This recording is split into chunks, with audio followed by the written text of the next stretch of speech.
कल हम लोगों ने ट्रांजिटिव इंट्रांजिटिव पढ़ा था और इसी को आज हम आगे कंटिन्यू कर रहे हैं। तो इस बोर्ड पर कुछ सेंटेंस लिखा हुआ है और इसी को आज हम लोग समझते हैं। तो यहाँ लिखा हुआ है वेयर डाइड, उसके बाद लिखा हुआ है बीन गॉन, उसके बाद लिखा हुआ है बी एक्सपायर्ड, उसके बाद लिखा हुआ है आर हैपेंड। तो चलिए समझते हैं क्या। तो हमको पता है अगर बी की किसी फॉर्म के साथ किसी भी वर्ब का अगर थर्ड फॉर्म लिखा जाए तो वो उस वर्ब का पैसिव फॉर्म होता है। अगर हमको किसी वर्ब को पैसिव फॉर्म में लिखना है तो बी की किसी फॉर्म के साथ अगर उस वर्ब की जिसको हम पैसिव बनाना चाहते हैं अगर उसकी थर्ड फॉर्म लिखे तो वो इस वर्ब की क्या होगी, पैसिव फॉर्म ऑफ वर्ब। अगर हमको किसी वर्ब को पैसिव बनाना है तो बी की किसी फॉर्म के साथ हम उस वर्ब की थर्ड फॉर्म लिखेंगे। तो यहाँ हम देखते हैं तो बी की फॉर्म क्या क्या होती है, एक बार रिकॉल कर लेते हैं। फर्स्ट टर्म हो गया बी, उसके बाद होता है जो सेकेंड फॉर्म होता है हो गया वाज, वेयर। अब बी की फर्स्ट फॉर्म और क्या होता है, बी होता है, आर होता है, अब जिसको B5 हो तो इज होता है। ये हो गया बी की फर्स्ट फॉर्म, ये हो गया बी की सेकेंड फॉर्म। अब बी की जो थर्ड फॉर्म होती है वो क्या होती है, बीन होती है, और आईएनजी फॉर्म क्या होती है, बीइंग होती है। ये हो गया बी की फॉर्म। अगर बी की किसी भी फॉर्म के साथ अगर हम किसी भी वर्ब की थर्ड फॉर्म लिखें तो वो उस वर्ब की पैसिव फॉर्म, जैसे यहाँ बी की सेकेंड फॉर्म के साथ हमने वर्ब का थर्ड फॉर्म लिख दिया जिसको हम पैसिव बनाना चाहते थे, ये वर्ब जो है पैसिव फॉर्म में लिखा गया है। ठीक उसी प्रकार हमने बी की थर्ड फॉर्म के साथ एक वर्ब का थर्ड फॉर्म लिख दिया तो ये क्या हो गया, गॉन वर्ब का पैसिव फॉर्म हो गया। ठीक इसी प्रकार यहाँ है, और ठीक इसी प्रकार आर हैपेंड, हमने बी की फर्स्ट फॉर्म के साथ एक वर्ब जिसको हम पैसिव बनाना चाहते हैं उसको हमने थर्ड फॉर्म में लिख दिया। इसका मतलब अगर हम किसी वर्ब को पैसिव बनाना चाहते हैं तो उस वर्ब की थर्ड फॉर्म के साथ बी का कोई फॉर्म लिखते हैं अकॉर्डिंग टू टेंस। जैसे ये पास्ट इंडेफिनिट टेंस में रहा होगा तो हम इसको पैसिव बना रहे हैं तो हमने इसलिए बी की सेकेंड फॉर्म लिखा। अब ये मान लीजिए यहाँ ई परफेक्ट टेंस में रहा होगा इसलिए इसमें बी की थर्ड फॉर्म लिखा। ये जो है फ्यूचर इंडेफिनिट टेंस है इसलिए फर्स्ट फॉर्म लिखा, और ये प्रेजेंट इंडेफिनिट है इसलिए वर्ब की बी की फर्स्ट फॉर्म लिखा। तो कौन सा बी की फॉर्म यूज करते हैं वो डिपेंड करता है हम किस टेंस का जो है एक्टिव से पैसिव बना रहे हैं। वो जब एक्टिव पैसिव पढ़ाया जाएगा तब बताया जाएगा, तब तक इतना ही। तो हम लोग ये समझ गए कि कोई वर्ब को अगर हम एक्टिव से पैसिव बनाते हैं तो बी की किसी फॉर्म के साथ उस वर्ब की थर्ड फॉर्म लिखते हैं तो वो वर्ब पैसिव में बदल जाती है। तो यहाँ जितना भी वर्ब हमने अभी तक अंडरलाइन किया है ये सब किस फॉर्म में है, पैसिव फॉर्म में है। अब थोड़ा और हम लोग रिकॉल करते हैं। आप लोगों ने पढ़ा होगा कि अगर हम एक्टिव से पैसिव बनाते हैं तो जो एक्टिव फॉर्म में जो वर्ब का ऑब्जेक्ट होता है उसी को हम पैसिव फॉर्म जब हम बनाते हैं वही पैसिव फॉर्म वही वर्ब का क्या बन जाता है, सब्जेक्ट बनता है। मतलब अगर हमको एक्टिव से पैसिव बनाना है तो उस वर्ब के साथ ऑब्जेक्ट होना चाहिए तभी हम एक्टिव से पैसिव बना सकते हैं। जैसे हम एग्जाम्पल समझते हैं, सबसे सिंपल एग्जाम्पल जिसको सब बनाया होगा, I hope Ram it's a mango. ये हो गया सब्जेक्ट, ये हो गया ऑब्जेक्ट, ठीक है। और इसकी फॉर्म में लिखा है प्रेजेंट इंडेफिनिट टेंस में। अब जो इस वर्ब का ऑब्जेक्ट है ये है, इसको हम पहले क्या करते हैं, सब्जेक्ट बनाते हैं, अ मैंगो। उसके बाद बी की फॉर्म यूज करते हैं अकॉर्डिंग टू हमने किस टेंस से बदल रहे हैं। यहाँ प्रेजेंट इंडेफिनिट टेंस में से बदल रहे हैं तो इसमें वर्ब की फर्स्ट फॉर्म यूज होती है, तो उस हिसाब से हमने यहाँ वर्ब की जिसको एस या ईएस फॉर्म यूज होती है तो हमने ये एस या ईएस फॉर्म वाला बी की फॉर्म लिख दिया। ए मैंगो इज, उसके बाद क्या होता है, बी की फॉर्म लिख दिया, उसके बाद जिसको पैसिव बनाना चाहते हैं उसकी थर्ड फॉर्म इज ईटन, उसके बाद यहाँ जो डूअर है वो इज ईटन बाय राम। तो हम ये समझाना चाहते हैं कि जब हम एक्टिव से पैसिव बना रहे होते हैं तो जो एक्टिव में जो वर्ब का ऑब्जेक्ट होता है वही पैसिव में इसी वर्ब का सब्जेक्ट बन जाता है।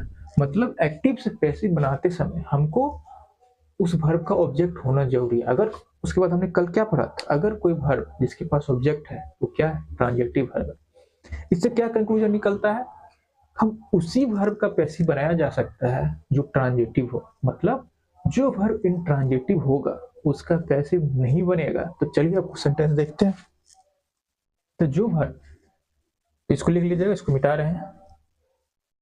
तो जो वर्ब इंट्रांजिटिव होगा उसका पैसिव तो भाई नहीं बनेगा। अभी हम एक्टिव पैसिव नहीं पढ़ा रहे हैं, जब पढ़ाया जाएगा डिटेल बताया जाएगा। अभी हम बस इस एग्जाम्पल को समझाने के लिए कुछ रिकॉल करा दें जो आपने 9th में 10th में 12th में सभी पढ़े होंगे, ठीक। तो ये समझिए। अब हम देखते हैं कि हमने पैसिव बनाया सबको। तो जो डाई वर्ब है, डाई क्या, वो मर गया। तो यहाँ क्या है, ये हैपनिंग वर्ब। हमने क्या पढ़ा था कि जो हैपनिंग वर्ब होता है, कल पढ़ा था, वो क्या होता है, इंट्रांजिटिव होता है। ये तो डाई इंट्रांजिटिव है। अब यहाँ हमने लिखा एक्सपायर। जैसे कोई भी सामान है, मान लो कोई बिस्कुट खरीदे, बोलेंगे एक्सपायर डेट मान लो 2025 था, 26 आ गया, एक्सपायर हो गया। उसके एक्सपायर होने के लिए किसी ने कुछ किया नहीं, तो ये क्या है, हैपनिंग एक्शन। खुद time as a time pass वो एक्सपायर होगा। तो यहाँ एक्सपायर भी क्या है, एक हैपनिंग वर्ब, मतलब ये भी इंट्रांजिटिव है। Such incidents happen. तो हैपनिंग वर्ब है, मतलब ये 3 वर्ब तो हम देख लिए कि ये जो 3 वर्ब हमने अभी लिखा है, कौन कौन, एक डाई, दूसरा एक्सपायर, तीसरा हैपन। ये 3 जो वर्ब हमें लिखा है, ये क्या है, इंट्रांजिटिव वर्ब है। हैपनिंग वर्ब है, हैपनिंग वर्ब है मतलब इंट्रांजिटिव है, मतलब इसका तो पैसिव नहीं बनेगा। लेकिन हमने पैसिव बना के लिख दिया है, ठीक।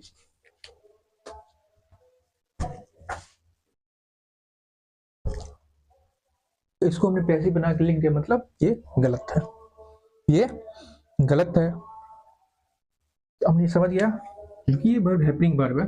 हैपनिंग वर्ब क्या होता है, इंट्रांजिटिव वर्ब होता है। और जो इंट्रांजिटिव वर्ब होते हैं उसके पास ऑब्जेक्ट नहीं होता। ऑब्जेक्ट नहीं होता है तो हम उसमें, जब उसका ऑब्जेक्ट होता ही नहीं है तो इसका हम पैसिव नहीं बना सकते। क्यों नहीं बना सकते हैं, हमको पता है कि अगर कोई वर्ब एक्टिव फॉर्म में होता है, जब उसको हम पैसिव में बदलते हैं, जो उसका ऑब्जेक्ट होता है पैसिव में, उसी को सब्जेक्ट बनाते हैं। तो सेंटेंस में जब इसका ऑब्जेक्ट है ही नहीं, हम किसको सब्जेक्ट बनाएंगे, पैसिव बनाते समय, तो ये नहीं बन सकता है।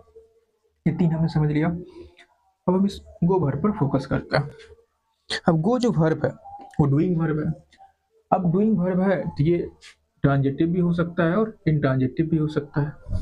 हमने पढ़ा था कल कि अगर हैपनिंग वर्ब तो इंट्रांजिटिव होता ही है, लेकिन जो डूइंग वर्ब है वो ट्रांजिटिव भी हो सकता है, इंट्रांजिटिव भी हो सकता है। उसके लिए हमको क्या करना पड़ता है, उसके लिए हमको ये देखना होता है कि उस वर्ब के बाद हमको व्हाट का रिप्लाई चाहिए, होम का रिप्लाई चाहिए नहीं। अगर चाहिए तो ट्रांजिटिव, अगर नहीं चाहिए तो इंट्रांजिटिव। तो पहले हम देखते हैं क्या चाहिए, किसका रिप्लाई चाहिए।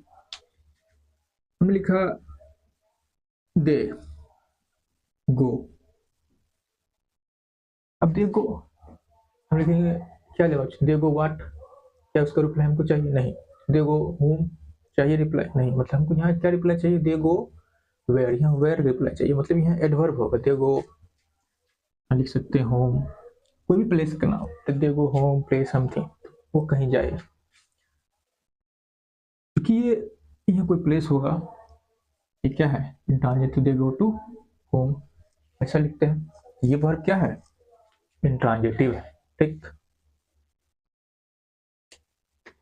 ये वर्ब क्या है, इंट्रांजिटिव है। तो मतलब ये जो चारों हमने लिखा है वो चारों का चारों क्या है, इंट्रांजिटिव है।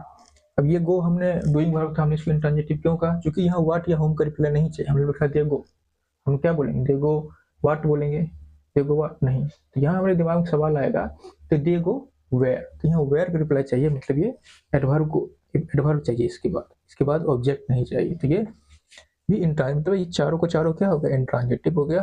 तो मतलब जो हमने पैसिव बनाया है वो गलत है। तो पैसिव सिर्फ उसी वर्ब का बन सकता है जो ट्रांजिटिव हो। जो वर्ब इंट्रांजिटिव उसका पैसिव नहीं बन सकता है। इसको हम दूसरे तरीके भी सोच सकते हैं। जैसे हमने कहा कि जब एक्टिव से पैसिव बनाते हैं, हमने जैसे एग्जाम्पल दिया था, तो जो एक्टिव फॉर्म में जो वर्ब का ऑब्जेक्ट होता है वही पैसिव फॉर्म में क्या बनता है, सब्जेक्ट बनता है। मतलब उसका उल्टा भी सही होगा।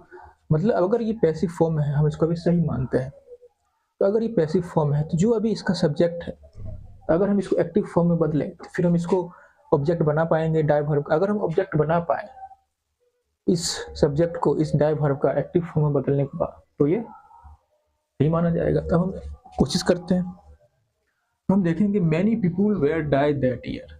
हम क्या लिखें इसको, अब यहाँ डाई का तो कोई सब्जेक्ट है ही नहीं, क्योंकि अब हम पैसिव से एक्टिव बना रहे हैं। मतलब हमको ये पता चलेगा कि हम इसका एक्टिव फॉर्म नहीं बना सकते थे। सब का सब क्या हो गया, गलत हो गया। अब हम इसको कैसे सही करें, इसको कैसे सही करें? तो इसे गलत तो इसलिए है क्योंकि ये पैसिव फॉर्म में लिखा है, इसको सबको क्या कर देंगे, एक्टिव फॉर्म लिख देंगे, क्योंकि सारे के सारे वर्ब क्या है, इंट्रांजिटिव है।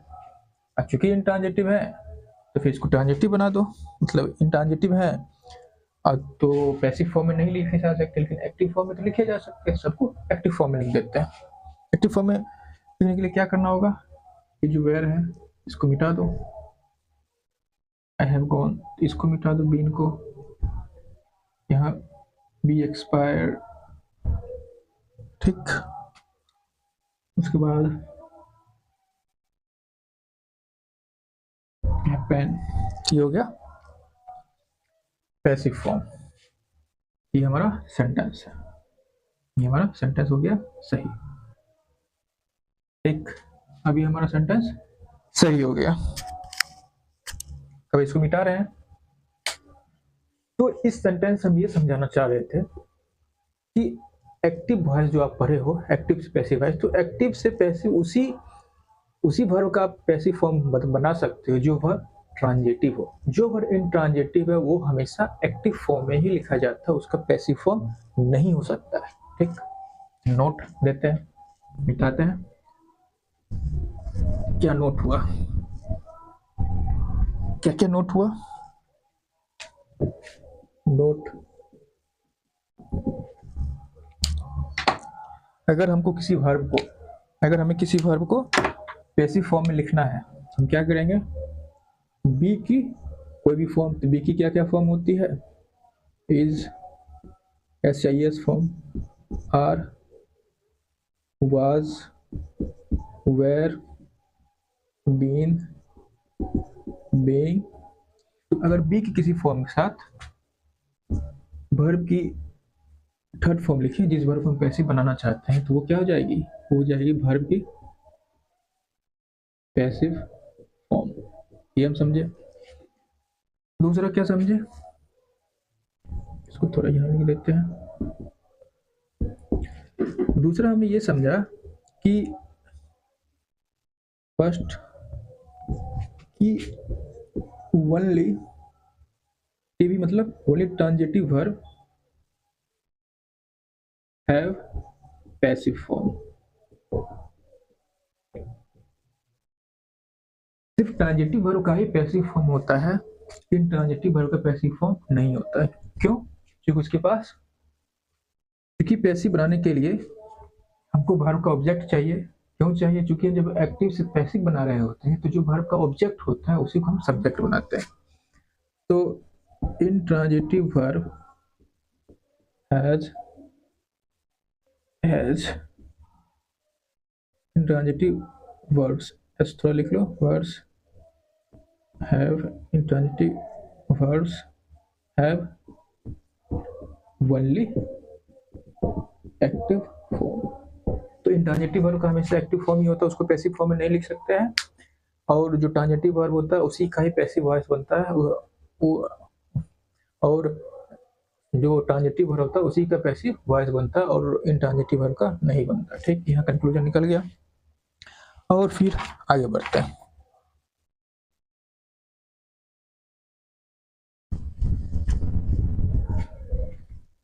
कुछ और एग्जाम्पल हमने लिखा, he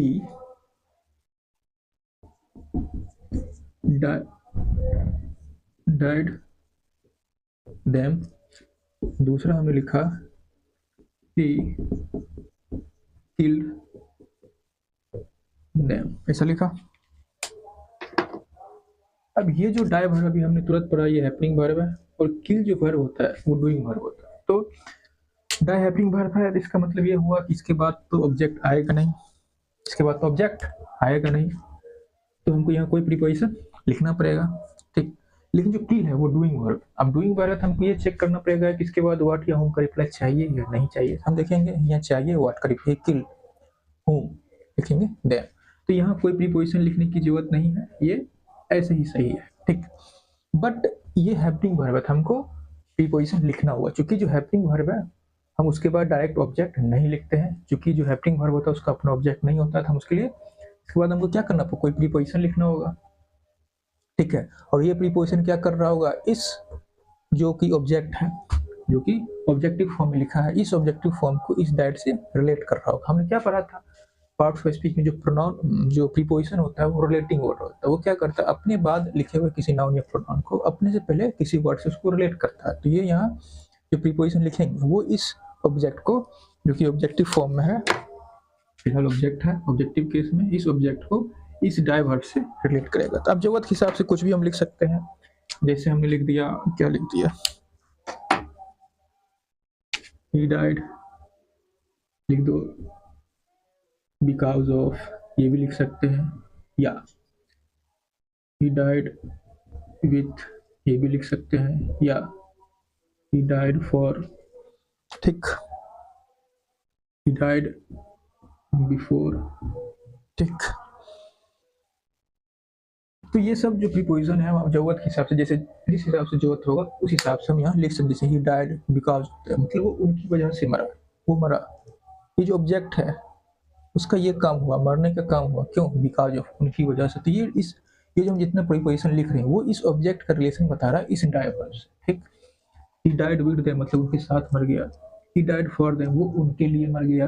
तो ही डाइड बिफोर देम, वो उनसे पहले मर गया। तो ये अकॉर्डिंग टू द सिचुएशन अलग अलग प्रीपोजिशन यहाँ यूज कर सकते हैं। अब ये यहाँ हमने प्रीपोजिशन क्यों यूज किया, क्योंकि ये जो डाई वर्ब है वो हैपनिंग वर्ब, और जो हैपनिंग वर्ब होता है वो इंट्रांजिटिव होता है, और इंट्रांजिटिव वर्ब का अपना ऑब्जेक्ट नहीं होता है, तो इसलिए हमने यहाँ प्रीपोजिशन लिखा है, ठीक। और ये प्रीपोजिशन क्या कर रहा है, इस ऑब्जेक्ट का इस डाई से रिलेशन बता रहा है ये।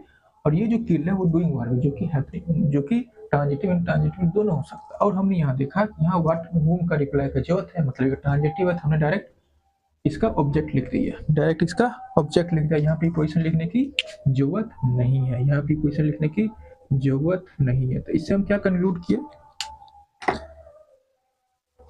तो इससे हमको ये कंक्लूजन लिखता है कि अगर कोई वर्ब ट्रांजिटिव है तो उसके बाद हम डायरेक्ट उसका ऑब्जेक्ट लिखेंगे, ठीक।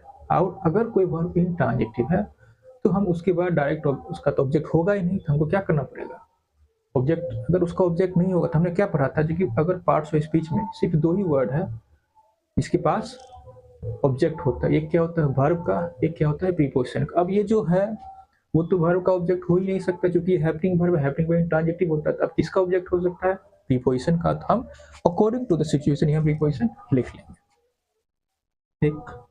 आगे बढ़ते हैं। तो जो अगर ट्रांजिटिव वर्ब है तो हम डायरेक्ट ऑब्जेक्ट लिख देंगे, अगर इंट्रांजिटिव है हमको जरूरत के हिसाब से प्रीपोजिशन यूज करना होगा। तो कुछ और सेंटेंस देखते हैं, ठीक।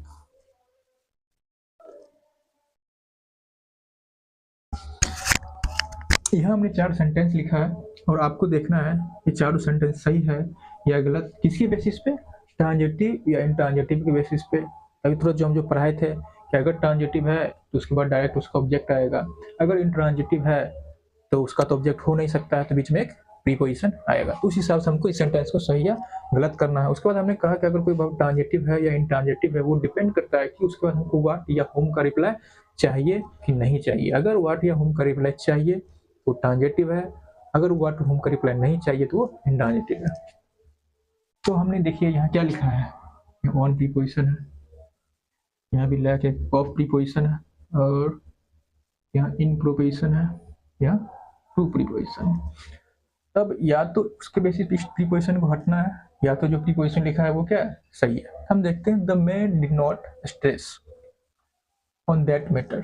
तो इसका मतलब क्या हुआ, the man did not stress, क्या हमको व्हाट या होम का रिप्लाई चाहिए, the man did not stress something what that matter, यहाँ व्हाट का रिप्लाई चाहिए। तो मतलब हम जो ऑन प्रीपोजिशन लिखे हैं वो गलत है, हमको ऑन को हटाना पड़ेगा, ठीक।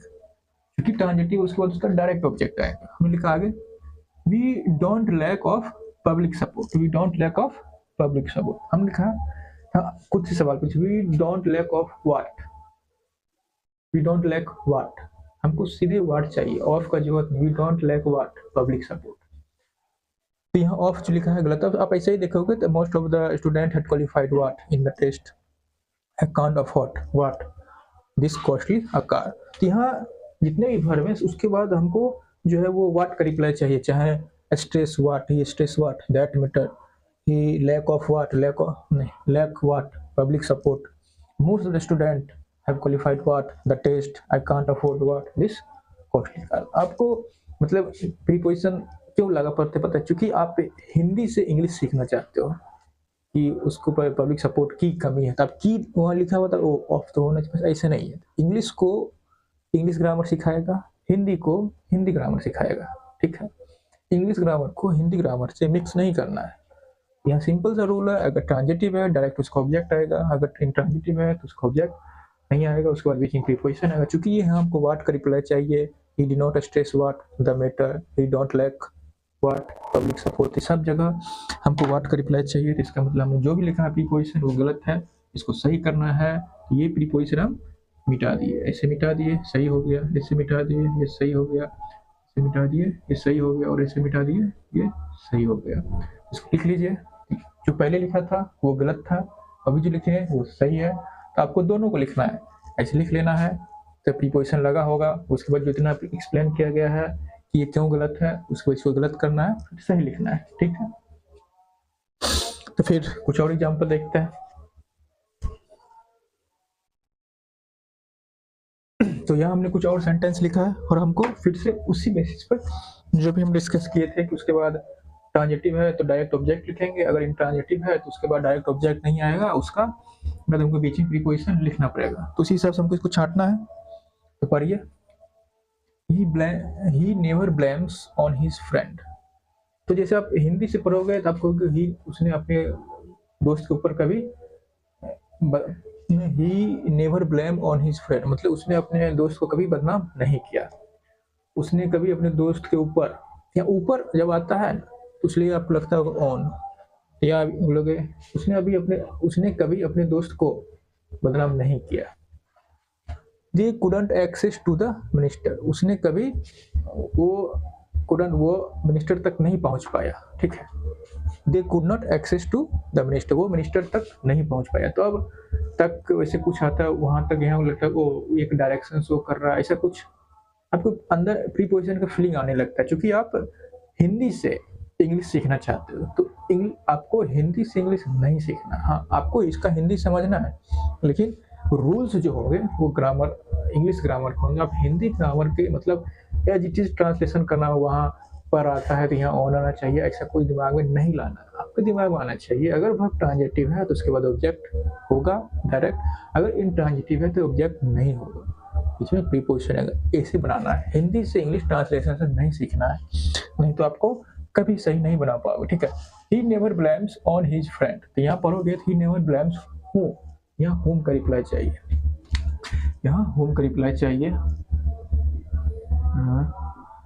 दे couldn't access to the minister, तो यहाँ पढ़ोगे they couldn't access whom the minister. She has married with a doctor, लिखना यहाँ पूछो she has married whom a doctor. We have ordered what 2 copies of book, हम सब जगह यहाँ देखो शी हैज मैरिड हूम लिखेंगे सीधे अ डॉक्टर, यहाँ विथ का जरूरत नहीं, हमको डायरेक्ट होम का रिप्लाई चाहिए। अगर हमको होम या व्हाट का रिप्लाई चाहिए तो ये सारे जो सेंटेंस हमने बीच में इसको प्रीपोजिशन लिख दिया है वो गलत है, क्योंकि ये सारे के सारे वर्ब क्या है, ट्रांजिटिव है। अगर ये वर्ब ट्रांजिटिव है इसके बाद हमको इसका ऑब्जेक्ट लिखना है। तो कैसे सही करेंगे, ये जो प्रीपोजिशन हमने लिखा है इसको हटा देंगे तो सही हो जाएगा, ठीक है। तो इसको लिख लीजिए और हम इसको फिर मिटा दें तो सही हो जाएगा। तो क्या कर दें, मिटा नहीं रहे इस बार सिर्फ ये, इसको ड्रॉप कर दो, इसको ड्रॉप कर दो, इसको ड्रॉप कर दो, इसको ड्रॉप कर दो, सेंटेंस सही हो जाएगा, ठीक है। ये सब हम समझ गए, फिर आगे बढ़ते हैं।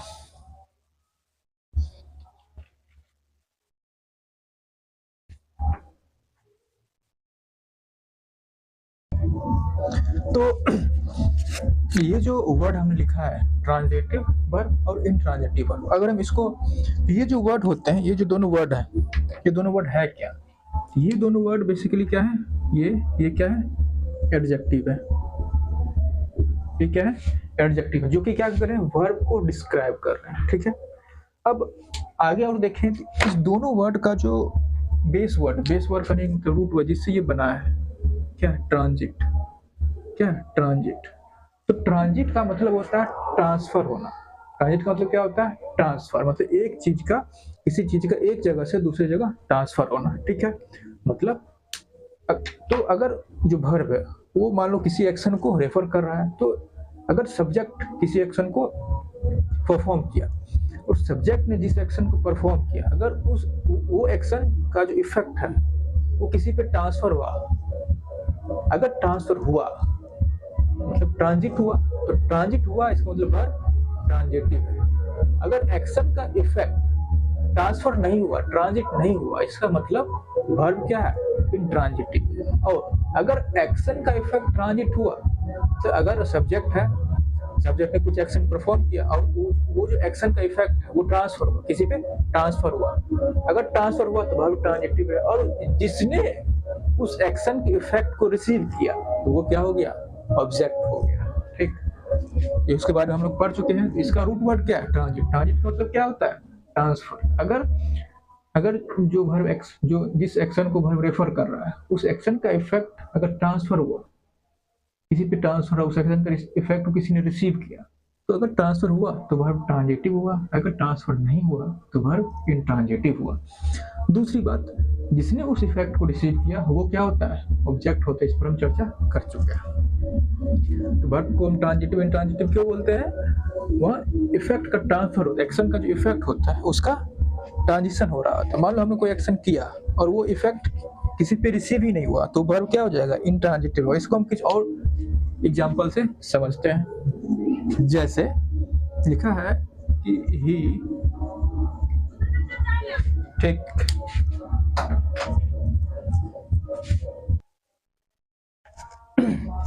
तो यहां हमने अभी फिर से 2 एग्जाम्पल लिखा है, फिर से इसको समझते हैं। तो अब हमको ये देखना है कि ये जो हमने लिखा he shot the fill in the blanks the tiger and killed it. दूसरा हमने लिखा he shot fill in the blanks the tiger but it escape. तब हमको ये सोचना है कि यहाँ प्रीपोजिशन किस में होगा, किस में नहीं होगा, या फिर दोनों में होगा। इसको भी वही हिसाब से सोचना है, ट्रांजिटिव इंट्रांजिटिव के हिसाब से। अभी हमने समझाया कि ट्रांजिटिव का मतलब होता है ट्रांसफर। अगर एक्शन का इफेक्ट ट्रांसफर हुआ तो वर्ब ट्रांजिटिव है, अगर एक्शन का इफेक्ट ट्रांसफर नहीं हुआ तो इंट्रांजिटिव है। तो ऑब्जेक्ट किसको कहते हैं, जिसने उस एक्शन के इफेक्ट को रिसीव किया वो हो गया ऑब्जेक्ट। तो अगर हम देखें तो ये सिचुएशनल है, दोनों में सेम वर्ब है, बट सिचुएशन के हिसाब से सेम वर्ब एक जगह ट्रांजिटिव की तरह एक्ट करने लगता है और एक जगह इंट्रांजिटिव की तरह। सिचुएशन क्या है इसमें, सिचुएशन ये है कि he shot the tiger and killed it. He shot the tiger but it escape. यहाँ हम देख रहे हैं कि किल्ड इट से ये पता चलता है कि उसने शॉट किया, मतलब बंदूक चलाया, शॉट हुआ और वो टायर को मार दिया, मतलब बंदूक चलाया और टायर को लग भी गया, मतलब जो हमारा टाइगर है वो क्या है, ऑब्जेक्ट है। यहाँ हमने एक्शन परफॉर्म किया शॉट करने का, और शॉट का एक्शन परफॉर्म हुआ और इसने रिसीव कर लिया, टाइगर ने उसको रिसीव कर लिया, मतलब ये हमका ऑब्जेक्ट हो गया। यहाँ कोई प्रीपोजिशन की जरूरत नहीं, ये ऐसे ही सही है। अब यहाँ देखें, he shot dash the tiger but escape. इसका मतलब ये हुआ हमने एक्शन परफॉर्म किया, हमने शॉट किया, बट हमारा जो एक्शन था शॉट का उसको टाइगर ने रिसीव नहीं किया, मतलब यहाँ हमारा टाइगर ऑब्जेक्ट नहीं है। अगर ऑब्जेक्ट नहीं है तो यहाँ हमको प्रीपोजिशन लिखना पड़ेगा, तो यहाँ लिखेंगे शॉट एट द टाइगर। तो आप देख सकते हो कि लैंग्वेज का क्या ब्यूटी है। अगर हम सिर्फ ये आपको बोले कि he shot at the tiger, जैसे और दूसरा एग्जाम्पल हम लिखे कि गए आपने टीचर को कहा ही स्लेप्ट मी, आपने ऐसा बोला, इसका मतलब ये हुआ उसने आपको थप्पड़ मारा, किसी ने आपको थप्पड़ मारा, वो थप्पड़ आपको लग गया। लेकिन उसी जगह अगर हमने आपको ये लिख दिया ही स्लैप्ड एट मी, इसका मतलब ये हुआ उसने मेरे पर थप्पड़ तो मारा था बट हम बच गए, लगा नहीं। समझ रहे हो, एक छोटा सा चेंज है, इसमें कितना मीनिंग का अंतर होता है। तो ये लैंग्वेज की ब्यूटी है, ठीक है। तो यहाँ सिचुएशनल ट्रांजिटिव इंट्रांजिटिव हो गया। तो कोई वर्ब ट्रांजिटिव है या इंट्रांजिटिव है तो उसको हम पहले तो जान जाते हैं कि मीनिंग से कहने का मतलब मीनिंग से हमको ये पता चलता है कि कोई वर्ब हैपनिंग है या डूइंग है। अगर वो हैपनिंग है तो हम ये बोलते हैं तो इंट्रांजिटिव, चूंकि हैपनिंग वो इंट्रांजिटिव होता है। दूसरा, अब हम देखते हैं कि जो वर्ब है अगर डूइंग है तो उसके बाद व्हाट या होम का रिप्लेस चाहिए या नहीं चाहिए। अगर चाहिए तो ट्रांजिटिव है, अगर नहीं चाहिए तो इंट्रांजिटिव है। और कभी कभी क्या होता है वो सिचुएशनल होता है, वर्ब सब कुछ सेम है लेकिन सिचुएशन के हिसाब से वर्ब ट्रांजिटिव या इंट्रांजिटिव भी हो सकता है। जैसे ये हमारा एग्जांपल है। और यहाँ एक एट देने से क्या पता चलता है, जैसे हम बोले अभी तुरंत एग्जाम्पल देते हैं, ही स्लेप्ट मी, उसके बाद एक जगह हम ये जैसे हम लिख देते हैं, जैसे हमने मान लो टीचर के पास गया, हमने कंप्लेन किया कि ही स्लेप्ट मी, और एक में हमने कहा ही स्लेप्ट एट मी, दो एग्जाम्पल है।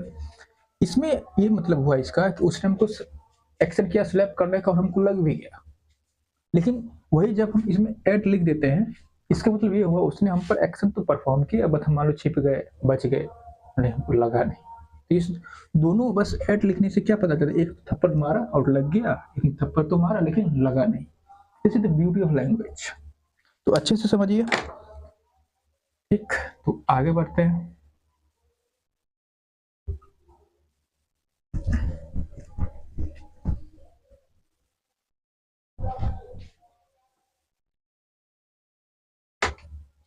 तो एक और एग्जांपल,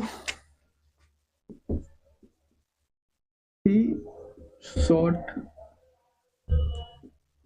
them, दूसरा है he shot at them। तो फिर से वही मतलब है, इसमें इसका मतलब ये हुआ कि उसने उस पर बंदूक चलाया, इसमें उसका मतलब बंदूक चलाया और बंदूक उसको लग गया, क्योंकि इसका डायरेक्ट ऑब्जेक्ट है। इसका मतलब वही शॉट एट देम, मतलब उसने उस पर बंदूक तो चलाया लेकिन वो बच गई, उसको बंदूक लगा नहीं। आप इसका मतलब ये मीनिंग मत निकाल लेने कि उसने उस पर, इसका मतलब सिर्फ ये हुआ ही शॉट देम, मतलब उसको उसने हिट किया। इसका मतलब ये बिल्कुल नहीं है कि वो मर गया। अगर हम ये मीनिंग कन्वे करना चाहते हैं कि उसने उसको शॉट किया और वो मर गया, तो हमको इसके साथ एक ऑब्जेक्ट कॉम्प्लीमेंट लिखना होगा। बट इसका मतलब सिर्फ ये हुआ उसने उसको हिट किया, उनको हिट किया। इनका मतलब ये नहीं है कि उसने एकदम हन से मार दी। ठीक है, तो दोनों का क्या डिफरेंस है, इसमें इसने उनको शॉट करने का एक्शन तो किया और शॉट हो भी गया, इसमें भी शॉट का एक्शन परफॉर्म हुआ लेकिन शॉट हुआ नहीं। बट अगर हम ये मीनिंग कन्वे करना चाहते हैं कि उसने उसको शॉट किया और मार दिया, तो यहाँ लिख सकते हैं इसकी जगह पर शॉट किया और मार दिया, ही शॉट, ऑब्जेक्ट कॉम्प्लीमेंट लिख देंगे डी डेट, हो गया उसने उसको शॉट किया और वो मर भी गया। ठीक है,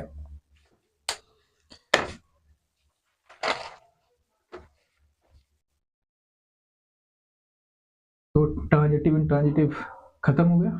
अब हम लोग बढ़ते हैं इंट्रोगेटिव फॉर्म ऑफ वर्ब। ठीक है, आपने देखा लैंग्वेज का क्या ब्यूटी होता है, this is the beauty of language कि एक प्रीपोजिशन इधर उधर होने से क्या हो जाता है। ठीक है, अब हमको पढ़ना है interrogative form. Interrogative form of verb. Interrogative form of verb ऐसे कुछ एग्जांपल से समझते हैं। जैसे क्या लिखा, he has gone, ऐसा लिखा। एक में हमने लिखा has sorry has he gone। हमने पहले इंट्रोगेटिव फॉर्म ऑफ वर्ब लिख दिया, वो अलग बात है। तो मान लो कैसा लिखा होता, हमने देखा है कि इसमें भी ही लिखा है, इसमें भी हैज है, इसमें भी गॉन है, सेम वर्ड इसमें भी सेम वर्ड है और इस सेंटेंस में भी सेम वर्ड है। तो हम एक को में फुल स्टॉप यूज कर दिया, एक में इंट्रोगेशन मार्क यूज कर दिया, ऐसा क्यों? तो पहला सवाल है, ये पहला सवाल है सर कि जब इसमें भी सेम वर्ड है सॉरी इसमें भी सेम वर्ड है, तो फिर इस एक में फुल स्टॉप का है और एक में इंट्रोगेशन मार्क का है। ठीक, तो जो पहला सेंटेंस है वो असर्टिव सेंटेंस है, जो हम लोग types of sentence positive function में डिस्कस कर लिया है। दूसरा क्या है, इंट्रोगेटिव सेंटेंस, इसको भी हमने डिस्कस कर लिया है। तो एक इंट्रोगेटिव सेंटेंस है, एक असर्टिव सेंटेंस है। ठीक, तो बोले कि सर आपको कैसे पता है कि इंट्रोगेटिव है या असर्टिव है? ठीक है, तो इसका ये है कि हमने क्या बोला था कि ग्रामर बोलता है। तो ग्रामर क्या है, जो मैंने फर्स्ट क्लास बोला था कि ग्रामर सेट ऑफ रूल्स है जो हमको बताता है सही सही लिखना और बोलना। वहाँ रूल होता है कि इसको हम ये मानना है, इसको हम ये मानेंगे। तो ग्रामर ये बोलता है कि अगर हेल्पिंग वर्ब और मेन वर्ब से पहले सब्जेक्ट लिखा हो तो हम उसको असर्टिव सेंटेंस बोलेंगे। ग्रामर ये बोलता है अगर सब्जेक्ट से पहले हेल्पिंग वर्ब लिखा हो और सब्जेक्ट के बाद मेन वर्ब लिखा हो तो उसको हम इंट्रोगेटिव सेंटेंस मानते हैं। तो कोई भी सेंटेंस असर्टिव है या इंट्रोगेटिव है वो डिपेंड करता है कि position of subject with respect to helping verb. ये सेंटेंस जो है हमने इसको असर्टिव बोला है क्योंकि इसमें जो सब्जेक्ट है हेल्पिंग वर्ब से पहले लिखा गया है, और हमने इसको इंट्रोगेटिव बोला है क्योंकि इसमें जो सब्जेक्ट है हेल्पिंग वर्ब के बाद लिखा है। लेकिन दोनों में एक पॉइंट ये ध्यान रखना है कि मेन वर्ब जो है हमेशा सब्जेक्ट के बाद ही लिखा हुआ है, चाहे ये सेंटेंस हो चाहे ये सेंटेंस। ठीक, ये सब ग्रामर के रूल्स हैं। तो उसने तो जो हमने बोला ना ग्रामर सेट ऑफ रूल्स है जो हमें बताते। ये ग्रामर ने कहा कि अगर हम वर्ड को इस अरेंजमेंट में लिखेंगे हम इसको असर्टिव सेंटेंस बोलेंगे, अगर हम वर्ड को इस अरेंजमेंट में लिखेंगे तो इसको इंट्रोगेटिव सेंटेंस बोलेंगे, और इसका मतलब हम ये समझें कि हम इंट्रोगेट करना चाहते हैं। और अगर हम वर्ड को इस फॉर्मेट में लिखेंगे, इस सीरीज में लिखेंगे, पहले सब्जेक्ट फिर हेल्पिंग वर्ब फिर मेन वर्ब, इसको हम असर्टिव सेंटेंस कहेंगे। और हम इसका मतलब ये कहेंगे कि हम आपको इस सेंटेंस से कुछ बता रहे हैं। लेकिन जब हम पहले हेल्पिंग वर्ब फिर सब्जेक्ट देन मेन वर्ब लिखेंगे तो हम इसका मतलब ये समझेंगे कि ये ग्रामर कहता है, इसका मतलब ये समझोगे कि हम आपसे कुछ इंट्रोगेट करना चाहते हैं। ठीक है, ये हो गया। पोजीशन पर डिपेंड करता है, ये सब हम लोग समझ गया। ये इंट्रोगेटिव क्यों है, ये वो क्यों है, तो आगे बढ़ते हैं। ठीक, तो जब हम सेंटेंस को असर्टिव फॉर्म में लिखते हैं तो ये जो वर्ब की फॉर्म लिखा पहले सब्जेक्ट होगा फिर हेल्पिंग वर्ब फिर मेन वर्ब, तो पहले ये जो पहले जो स्ट्रक्चर है सब्जेक्ट प्लस एचबी यानी helping verb plus main verb, ये हम बोलते हैं असर्टिव फॉर्म ऑफ वर्ब। अगर हम इस फॉर्म में लिखें पहले helping verb plus subject then main verb, इसको हम बोलते हैं, इसको क्या बोलते हैं, ये जो अरेंजमेंट है इस अरेंजमेंट को बोलते हैं। अगर सेंटेंस इंट्रोगेटिव सेंटेंस हो तो उसमें हम कौन सा वर्ब फॉर्म लिखते हैं, interrogative form of verb. Interrogative form of verb किसको बोलते हैं, जिसमें सब्जेक्ट से पहले हेल्पिंग वर्ब हो और सब्जेक्ट के बाद मेन वर्ब हो, तो उसको हम क्या बोलते हैं, इंट्रोगेटिव फॉर्म ऑफ वर्ब। तथा अगर हम इंट्रोगेटिव सेंटेंस लिखते हैं तो उसमें हम इंट्रोगेटिव फॉर्म ऑफ वर्ब लिखते हैं। अगर हम असर्टिव सेंटेंस लिखते हैं तो उसमें असर्टिव फॉर्म ऑफ वर्ब लिखते हैं। इसको हम बोल दिए। तो ये जो अरेंजमेंट होगा इस अरेंजमेंट को हमने बोला कि हमने इंट्रोगेटिव फॉर्म ऑफ वर्ब लिखा है, और इस अरेंजमेंट को हमने बोला असर्टिव फॉर्म ऑफ वर्ब हमने लिखा है। ठीक,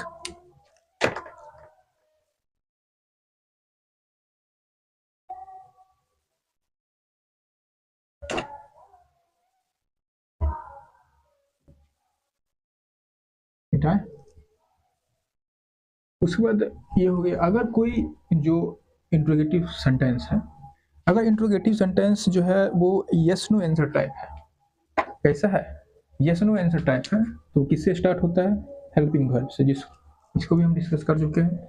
लेकिन अगर हमको फर्दर डिटेल चाहिए तो हम इससे पहले क्या यूज करते हैं, WH वर्ड यूज करते हैं, WH फैमिली वर्ड यूज करते हैं। और कौन सा वर्ड यूज करेंगे, when where how what whom, ये डिपेंड करता है हम किस टाइप का डिटेल लेना चाह रहे हैं अपने जो लिसनर है हमारा, जो सेकेंड पर्सन जिसे हम बात कर रहे हैं उससे हम किस टाइप का इंफॉर्मेशन लेना चाह रहे हैं, उस हिसाब से हम इस पर WH फैमिली वर्ड यूज करते हैं। बट WH फॉर्म यूज करने से, WH फैमिली का वर्ड यूज करने से, ये जो इंट्रोगेटिव फॉर्म का जो स्ट्रक्चर है कि पहले हेल्पिंग वर्ब होगा फिर सब्जेक्ट होगा फिर मेन वर्ब होगा, इस पर कोई असर नहीं पड़ता। उस समय भी इंट्रोगेटिव फॉर्म और वर्ब यही होगा, पहले हेल्पिंग वर्ब फिर सब्जेक्ट देन मेन वर्ब।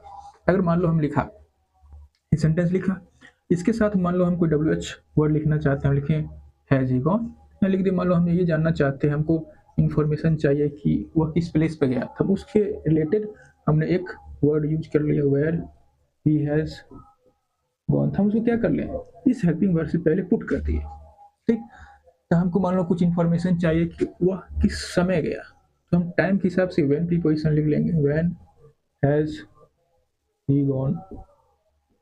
हम ये जानना चाहते हैं कि कैसे गया, हम लिखेंगे उस टाइप का फैमिली वर्ड यूज करें, वेयर हैज ही गॉन। तो हमको पता चल गया है कि हम जो हेल्पिंग वर्ब, जो WH फैमिली वर्ड है वो अपने अकॉर्डिंग जिस टाइप का हमको डिटेल चाहिए उस टाइप का यूज कर लेते हैं। और जो इंट्रोगेटिव फॉर्म का जो होता है कि पहले हेल्पिंग वर्ब फिर सब्जेक्ट फिर मेन वर्ब, उससे उस पर कोई फर्क नहीं पड़ता है। ठीक,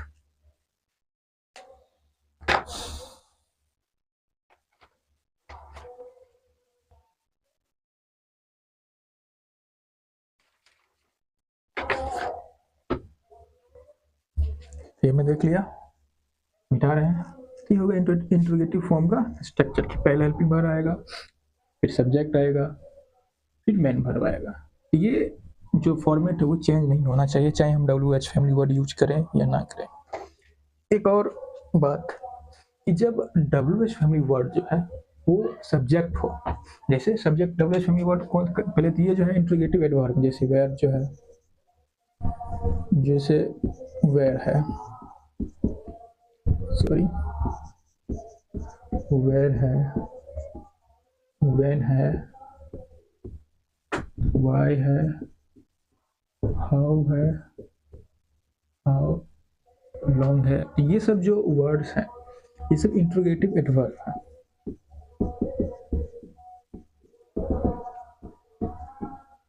तो ये सब तो क्वेश्चन सब्जेक्ट या ऑब्जेक्ट नहीं हो सकती। ये प्लेस से रिलेटेड क्वेश्चन करेगा, ये टाइम से रिलेटेड क्वेश्चन करेगा, ये कुछ रीजन मांग रहा होगा उससे रिलेटेड क्वेश्चन करेगा, ये मैनर से रिलेटेड क्वेश्चन करेगा। ये तो सब्जेक्ट ऑब्जेक्ट नहीं हो सकते क्योंकि ये इंट्रोगेटिव क्या है, एडवर्ब है। बट हमारे पास कुछ इंट्रोगेटिव प्रोनाउन होते हैं। क्या, पहले तो हो गया हु, दूसरा हो गया हुम। तो इसमें तो कोई दिक्कत नहीं है। दिक्कत कहाँ आता है, व्हाट या विच। ये सब क्या है, इंट्रोगेटिव क्या है, इंट्रोगेटिव ये सब है इंट्रोगेटिव। ये जो चार हैं यह इंट्रोगेटिव प्रोनाउन। अब चूंकि ये प्रोनाउन है तो सब्जेक्ट भी हो सकता है, ये ऑब्जेक्ट भी हो सकता है। ठीक है, लेकिन दिक्कत यहाँ कोई दिक्कत नहीं, ये फिक्स है, इन दोनों का फिक्स है कि ये हमेशा सब्जेक्ट की यूज है, या जैसे हमेशा सब्जेक्टिव केस में यूज होंगे, ऑलवेज सब्जेक्ट या ऑलवेज ऑब्जेक्ट। इसमें कोई दिक्कत नहीं, हम तुरंत जान जानते हैं कि सब्जेक्ट है या ऑब्जेक्ट है होगा। तो दिक्कत कहाँ आता है, ये दोनों जो वर्ड है वो अकॉर्डिंग टू सिचुएशन कभी सब्जेक्ट भी हो सकते हैं, कभी ऑब्जेक्ट भी हो सकता है। ठीक है, तो यहाँ दिक्कत आता है वो सेंटेंस पढ़ के समझेंगे। दूसरी बात, ये जो व्हाट और विच है ये एडजेक्टिव भी होते हैं, तो इसको हम नाउन के साथ भी यूज कर लेते हैं। एडजेक्टिव होने का मतलब कभी कभी एज डिटर्मिनर भी काम करते हैं, चूंकि एडजेक्टिव है तो डिटर्मिनर का भी काम कर लेगा। समटाइम हम एज ए डिटर्मिनर भी इसको यूज कर लेते हैं, तो ये थोड़ा है, बट इसमें कोई दिक्कत नहीं है। चूंकि अब ये जो है ये इंट्रोगेटिव क्या है, एडवर्ब है, तो ये तो सब्जेक्ट ऑब्जेक्ट हो ही नहीं सकते, चूंकि सब्जेक्ट या ऑब्जेक्ट कौन हो सकता है, या तो नाउन या प्रोनाउन। ये तो हमेशा इंट्रोगेटिव वर्ड होगा, इसमें कोई दिक्कत नहीं है। ये जो चार वर्ड है इसमें भी ये दोनों में कोई दिक्कत नहीं, ये हमेशा सब्जेक्ट होंगे, ये हमेशा ऑब्जेक्ट होंगे जब भी सेंटेंस में आए होंगे। बट ये दो जो वर्ड है वो कभी सब्जेक्ट भी हो सकते हैं, कभी ऑब्जेक्ट भी हो सकते हैं, और कभी एज ए डिटर्मिनर भी यूज हो सकते हैं। अभी हम सेंटेंस में देखते हैं, मिटा दें।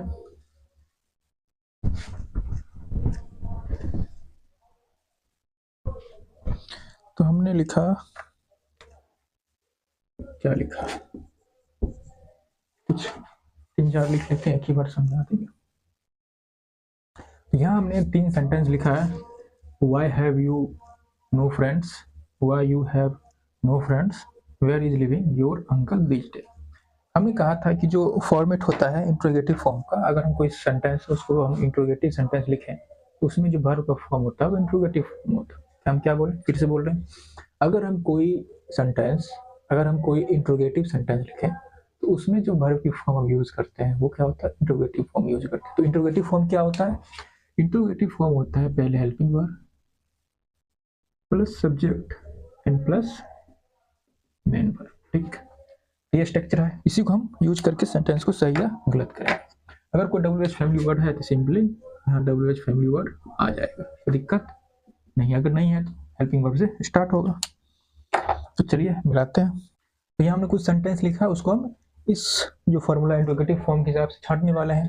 तो कैसे छांटें, तो हमने बताया था कि ये जो वर्ड है ये क्या है, एडवर्ब है।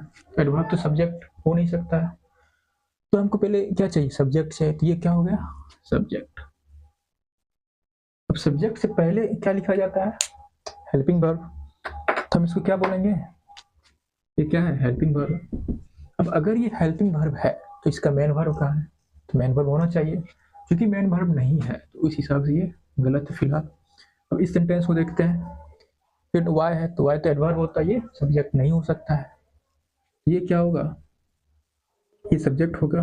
अब अगर ये सब्जेक्ट है तो सब्जेक्ट के बाद कौन सा वर्ब लिखा जाता है, मेन वर्ब, तो ये हो गया मेन वर्ब।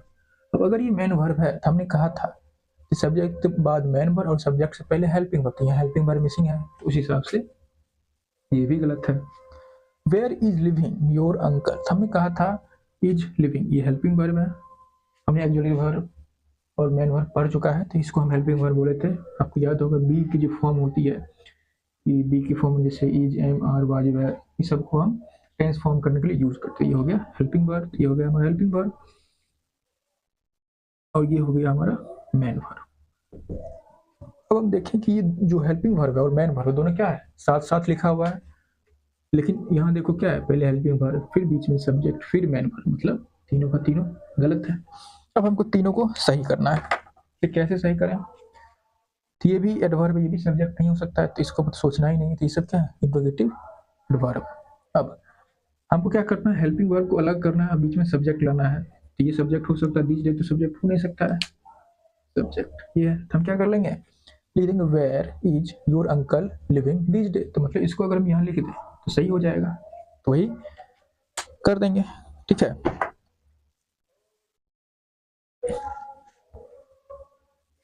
मिटा रहे, इसको लिख लीजिएगा, इसको कैसे सही करेंगे, where is your uncle living this days, ये सही हो गया, हेल्पिंग वर्ब, सब्जेक्ट और मैन, ठीक। अब इसको देखते हैं,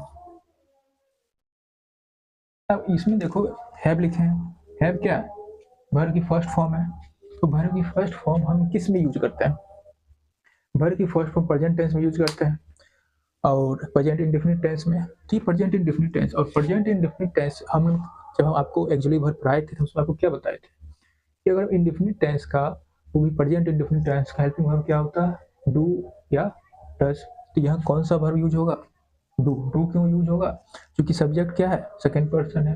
डज कब यूज होता है, जब सब्जेक्ट थर्ड पर्सन हो, यहाँ हेल्पिंग वर्ब लिख देंगे, where do you have no friends, ये सही हो जाएगा, तो हेल्पिंग वर्ब आ गया, ठीक, हेल्पिंग वर्ब आ गया। अब यहाँ लिखा है why have you know friends, अब हम इसको हेल्पिंग वर्ब मान रहे हैं, ठीक है।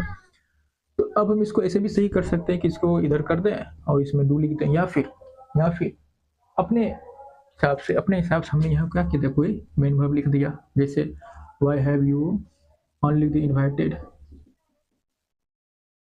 Why have you invited no friends, ये लिख दिया, हिसाब से ये सब क्या हो गया, सही हो गया, सब क्या हो गया, अब सबका सब सही हो गया। तो इस हिसाब से हम लोग चेक करते हैं कि कोई भी इंट्रोगेटिव सेंटेंस है तो उसमें इंट्रोगेटिव फॉर्म का वर्ब होना चाहिए। इंट्रोगेटिव फॉर्म का वर्ब क्या होता है, पहले WHY वर्ड, अगर WHY वर्ड इसमें है या नहीं, अगर नहीं है तो हेल्पिंग वर्ब, फिर सब्जेक्ट, फिर मेन वर्ब, ऐसे होगा। अगर WHY वर्ड्स है तो इसमें WHY words, then helping verb, then subject, then main verb, ठीक, ये हो गया। बिठाते हैं,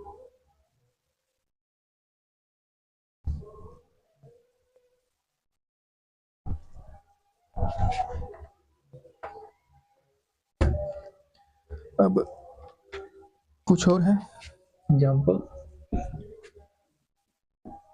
how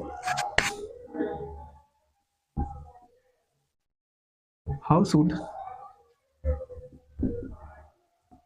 teach English, how should teach English. इस सेंटेंस को देखें, हाउ तो फिर से इंट्रोगेटिव एडवर्ब है, ये तो सब्जेक्ट बन नहीं सकता है, ठीक है। तो पहले हमको इसका ये हो गया, क्या हमने पढ़ा था मॉडल ऑक्सिलरी वर्ब, तो ये क्या होता है, मॉडल्स होता है, मॉडल्स क्या होते हैं, हेल्पिंग वर्ब होते हैं, हेल्पिंग वर्ब ये लिखा हुआ है।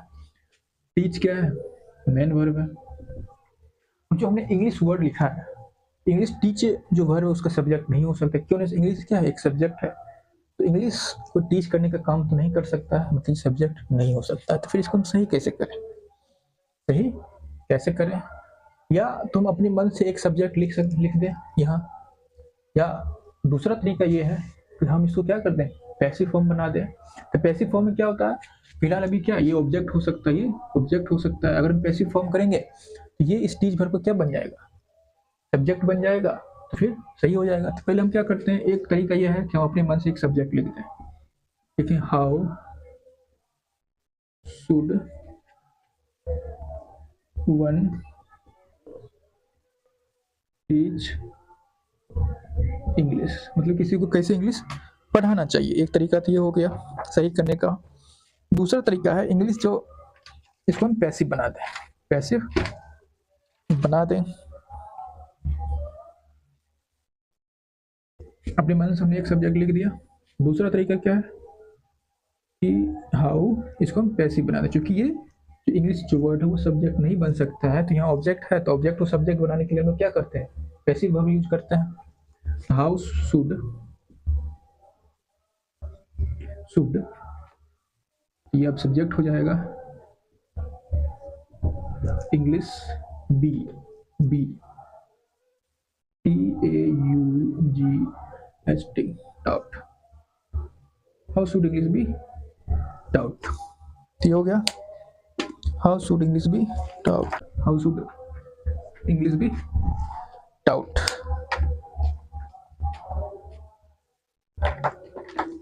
How should English be taut.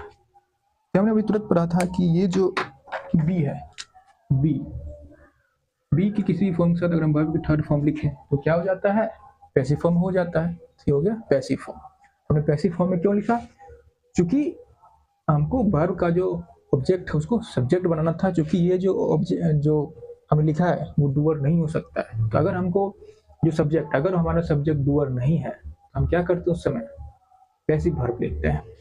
अगर सब्जेक्ट डूअर ना हो, डूअर कोई और हो, डूअर होना चाहिए। अगर हैपनिंग वर्ब है उसका तो बनेगा ही नहीं, तो हम लोग पैसिव वर्ब कब लिखते हैं, अगर सब्जेक्ट डूअर ना हो, डूअर सब्जेक्ट के छोड़ के कोई और हो, तो हम वहाँ पैसिव फॉर्म ऑफ वर्ब लिखते हैं। इसलिए यहाँ जो इंग्लिश है वो डूअर नहीं है, डूअर कोई और है, इसलिए हम यहाँ पैसिव फॉर्म ऑफ वर्ब लिखा है।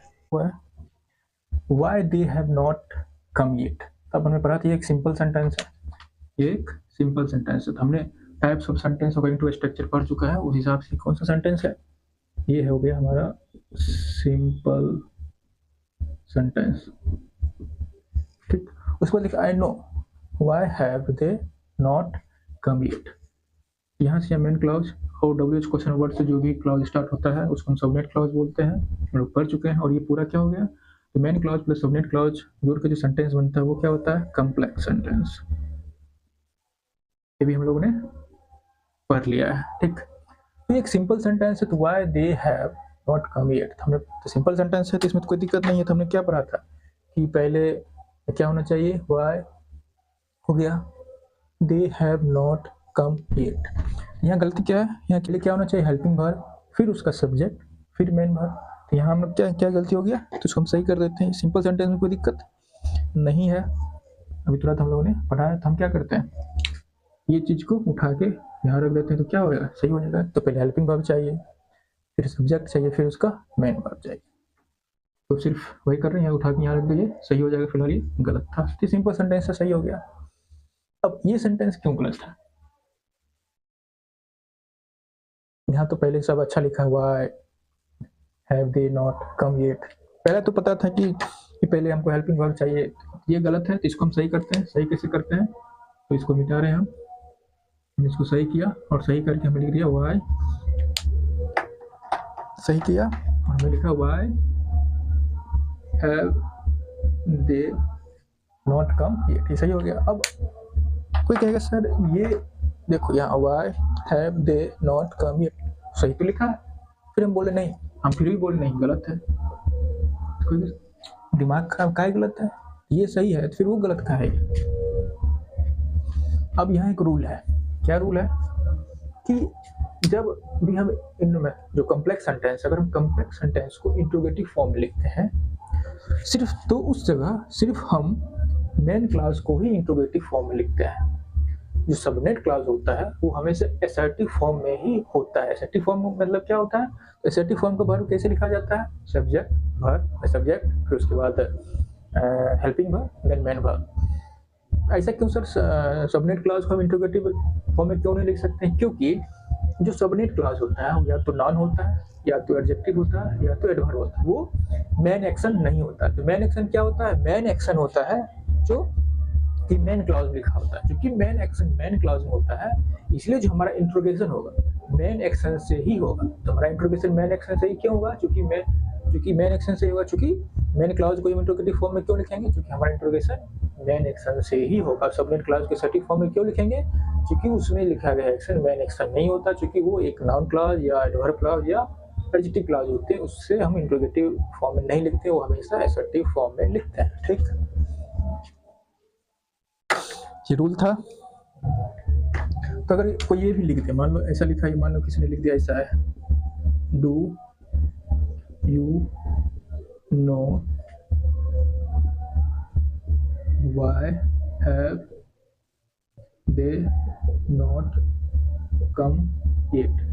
अभी भी ये गलत है। क्यों गलत है? अभी तुरंत हमने बोला था कि रूल है। रूल क्या है कि अगर हम कम्प्लेक्स सेंटेंस को इंट्रोगेटिव फॉर्म में लिखते हैं तो सिर्फ मेन क्लाउज ही इंट्रोगेटिव फॉर्म में लिखा जाएगा, सबनेट क्लाउज हमेशा असर्टिव फॉर्म में लिखा जाएगा। ऐसा क्यों? क्योंकि जो सबनेट क्लाउज होता है या तो नाउन क्लाउज होता है, या तो एडजेक्टिव होता है, या तो एडवर्ब होता है। उसमें लिखा हुआ एक्शन मेन एक्शन नहीं होता। तो मेन एक्शन जो होता है वो मेन क्लाउज में लिखा होता है और हमको उस एक्शन से रिलेटेड इंट्रोगेट करना होता है। ठीक है, तो यहाँ ये भी गलत है। तो इसको सही कैसे करें?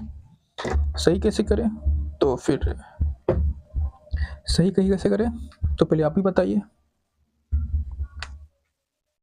तो इसको सही कैसे करें? इसको इंट्रोगेटिव फॉर्म में ये तो ऐसे ही रहने दो। मान लो पहले इसको सही करना। पहला बात तो ये असर्टिव सेंटेंस है, क्योंकि मेन क्लॉज अगर असर्टिव फॉर्म में है तो कम्प्लेक्स सेंटेंस असर्टिव होगा। अगर मेन क्लॉज इंट्रोगेटिव फॉर्म में है तो कम्प्लेक्स सेंटेंस इंट्रोगेटिव फॉर्म में होगा। आई नो, तो पहला बात तो जो मेन क्लॉज है वो असर्टिव फॉर्म में है। आई नो ये असर्टिव फॉर्म है, तो ये पूरा जो कम्प्लेक्स सेंटेंस है वो भी क्या है? असर्टिव है। इसको कैसे सही करें? आई नो, और ये तो हमें असर्टिव ही है, तो कैसे असर्टिव बनाए? I know why. असर्टिव क्या होता है? पहले सब्जेक्ट, फिर helping verb, then main verb. ये क्या हो गया? सही हो गया। यहाँ होगा फुल स्टॉप। और ये इसका हो गया सही करना। और ये इसको कैसे दूसरे कलर से लिख देते हैं।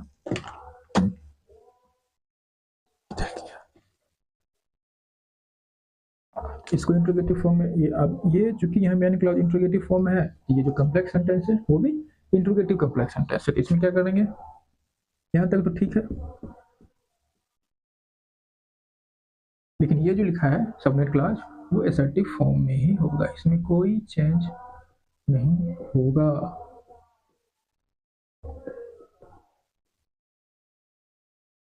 ठीक, अब ये दोनों सही है। हमने एक और नियम से सीखा कि अगर हमको कम्प्लेक्स सेंटेंस को इंट्रोगेटिव फॉर्म में लिखना है तो सिर्फ मेन क्लॉज को ही इंट्रोगेटिव फॉर्म में लिखेंगे, और जो सबनेट क्लॉज होगा वो हमेशा असर्टिव फॉर्म में ही होगा। क्योंकि जो सबनेट क्लॉज होता है या तो नाउन या तो एडजेक्टिव या तो एडवर्ब होता है, उसमें लिखा गया एक्शन मेन एक्शन नहीं होता है।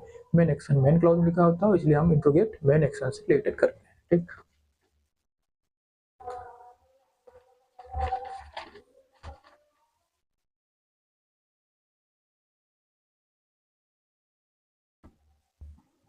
इसको मिटाते हैं।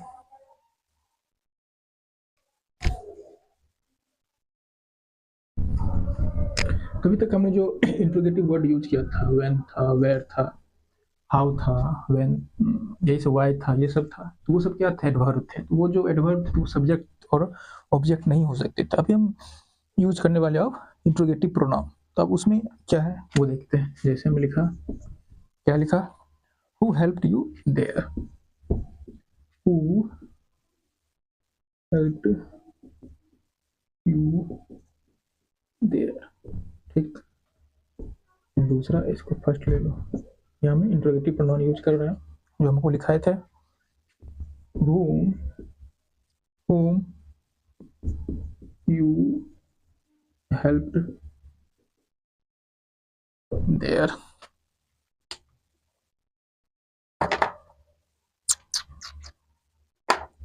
अब देखो हु हेल्प यू देयर, तो ये हमको तुरंत पढ़ रहे थे, हु हमेशा सब्जेक्ट होता है और हु हमेशा ऑब्जेक्ट होता है, इसमें कोई दिक्कत है ही नहीं, इसमें कोई कन्फ्यूजन नहीं होता है।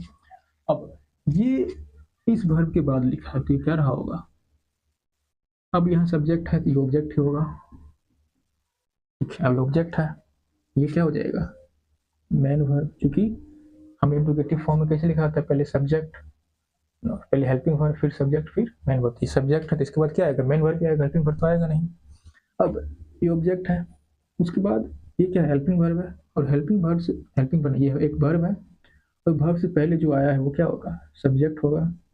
ये हेल्पिंग वर्ब क्यों नहीं है, हमें कहा था बी की फॉर्म हेल्पिंग वर्ब होती है, डू डज इंडेफिनिट टेंस बनाने में हेल्पिंग वर्ब की तरह यूज होती है, और हैव की वर्ब फॉर्म जो होते हैं have as a helping verb use होती है परफेक्ट टेंस बनाने में, और जो मॉडल्स होते हैं हैव कैन डेयर नीड ये सब हेल्पिंग वर्ब हो सकती है, ये तो है ही नहीं थी हेल्पिंग वर्ब नहीं है, मेन वर्ब है, और मेन वर्ब से पहले जो लिखा है वो क्या होगा सब्जेक्ट होगा। अब ये सब्जेक्ट हो गया, ये एक मेन वर्ब हो गया, तो हमने पढ़ा था इंट्रोगेटिव सेंटेंस का स्ट्रक्चर क्या होता है helping verb subject and main verb. अगर डब्ल्यू एच फैमिली वर्ड है तो डब्ल्यू एच फैमिली वर्ड फिर से क्या फिर helping verb then subject then main verb, यहाँ एक हेल्पिंग वर्ब चाहिए, ठीक, यहाँ क्या है हु है हेल्प्ड है यू देयर। अब ये जो सेंटेंस है हम बोल रहे हैं कि ये जो सेंटेंस है सही है और ये सेंटेंस गलत है, यहाँ भी हमने हेल्पिंग वर्ब नहीं लिखा है और यहाँ भी हेल्पिंग वर्ब हमने नहीं लिखा है, फिर भी हम बोल रहे हैं ये सेंटेंस गलत है, मतलब सही है और ये सेंटेंस सही है, क्यों।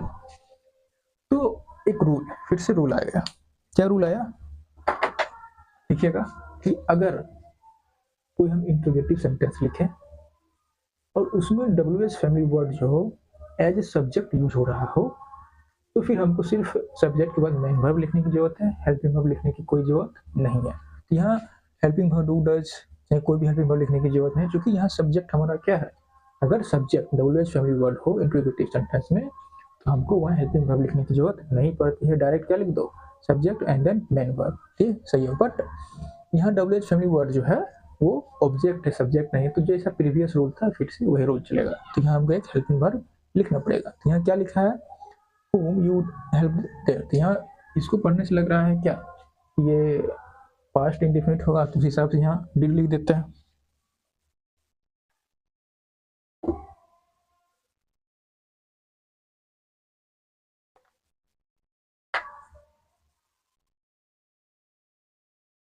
ये सही हो गया, ये गलत हो गया, यहाँ डिड लिख देते हैं, डिड कहाँ लिख देते हैं, यहाँ डिड लिख दिया और हमको अभी नहीं पता है, तो डू और डज या डू डज जो वर्ब फॉर्म होती है अगर जब उसको एज हेल्पिंग वर्ब यूज करें तो उसके साथ हमेशा वर्ब की फर्स्ट फॉर्म आती है, तो ये मिट गया, तब ये हमारा क्या हो गया सही हो गया। कि जब भी हम डू डिड डज इसको एज हेल्पिंग वर्ब यूज करेंगे तो हमेशा जिस वर्ब को ये वर्ब मदद कर रहा है डू डिड डज वो वर्ब हमेशा फर्स्ट फॉर्म में ही आती है, तो ठीक है, तो ये डिड हमने हेल्पिंग वर्ब लिख दिया, इसका फर्स्ट फॉर्म लिख दिया, ये सही हो गया, ठीक। तो अभी हमने क्या सीखा कि अगर कोई W H family word as a subject use हो रहा हो तो वहाँ हेल्पिंग वर्ब लिखने की जरूरत नहीं है, डायरेक्ट वो W H family word and उसके बाद उसका मेन वर्ब। लेकिन वही W H family word as object use हो रहा हो तो फिर हमको कोई टेंशन नहीं लेना है, डायरेक्ट जैसे प्रीवियस रूल था वैसा ही चलेगा, ठीक, कोई दिक्कत। हम यहाँ हेल्पिंग वर्ब क्यों नहीं लिखे, तो इसका रीजन ये है, ग्रामर ये कहता है कि अगर कोई सेंटेंस है उसमें अगर W H family word use हो रहा है, अगर वो एज सब्जेक्ट यूज रखा हो जो रखा इंट्रोगेटिव सेंटेंस है, तो फिर से अगर W H family word use हुआ है इंट्रोगेटिव सेंटेंस में तो सेंटेंस का जो शुरुआत है डब्ल्यू एच फैमिली वर्ड से होता है, इसलिए हमने यहाँ हेल्पिंग वर्ब शुरू में नहीं लिखा, ये नियम है, ठीक। फिर और कुछ एग्जाम्पल देखते हैं कौन सा सही है कौन सा गलत है और क्यों गलत है।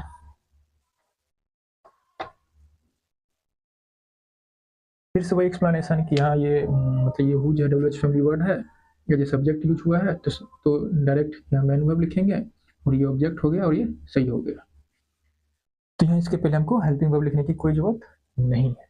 अब यहाँ क्या है कि ये सब्जेक्ट है और ये तो सब्जेक्ट हो नहीं सकता था, ये ऑब्जेक्ट है। तो हमने क्या पढ़ा था, अगर WH word simply as object use हो रहा है, जो सब्जेक्ट नहीं यूज हो रहा है, तो जो सिंपल रूल था कि पहले हेल्पिंग वर्ब फिर सब्जेक्ट देन मेन वर्ब। यहाँ मेन वर्ब तो है, सब्जेक्ट भी है, लेकिन हेल्पिंग वर्ब नहीं है।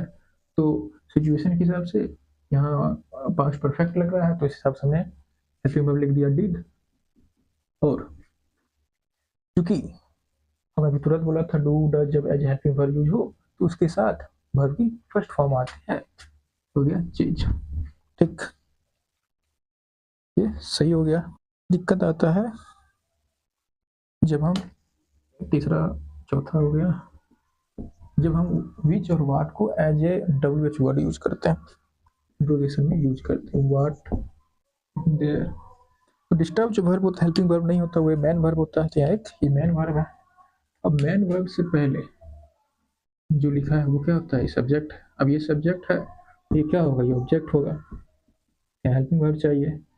अब डिस्टर्ब के बाद कमल लिखा थी, क्या होगा, ऑब्जेक्ट होगा, ये क्या हो जाएगा, सब्जेक्ट होगा।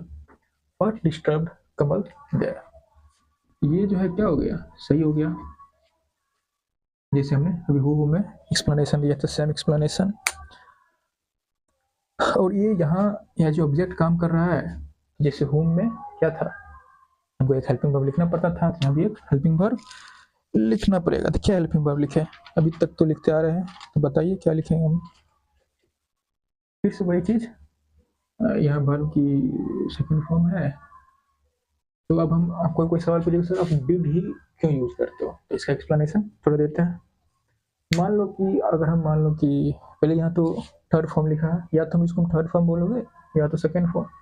अगर ये थर्ड फॉर्म लिखा होता तो यहाँ फिर अगर पास्ट परफेक्ट होता, अगर पास्ट परफेक्ट होता चाहे प्रेजेंट परफेक्ट होता, तो उसके साथ एक और हेल्पिंग वर्ब आया होता, हैज या हैड।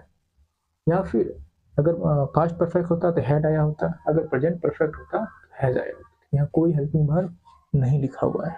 ठीक, दूसरा बात, परफेक्ट टेंस तभी लिखा जाता है जब हमको ये बताना हो कि कोई एक्शन किसी एक्शन से पहले हुआ है।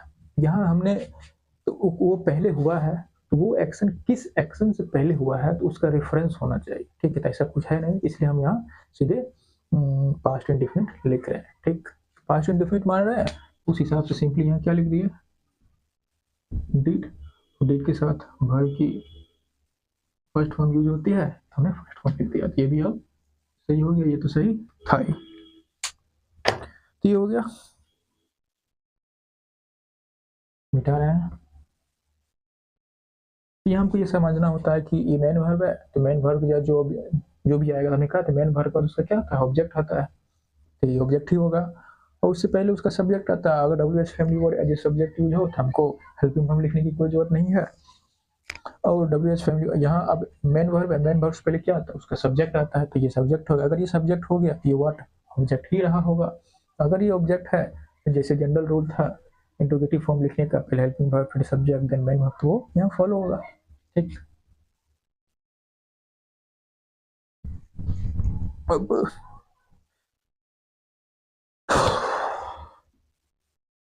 छोड़ गया शायद, which colour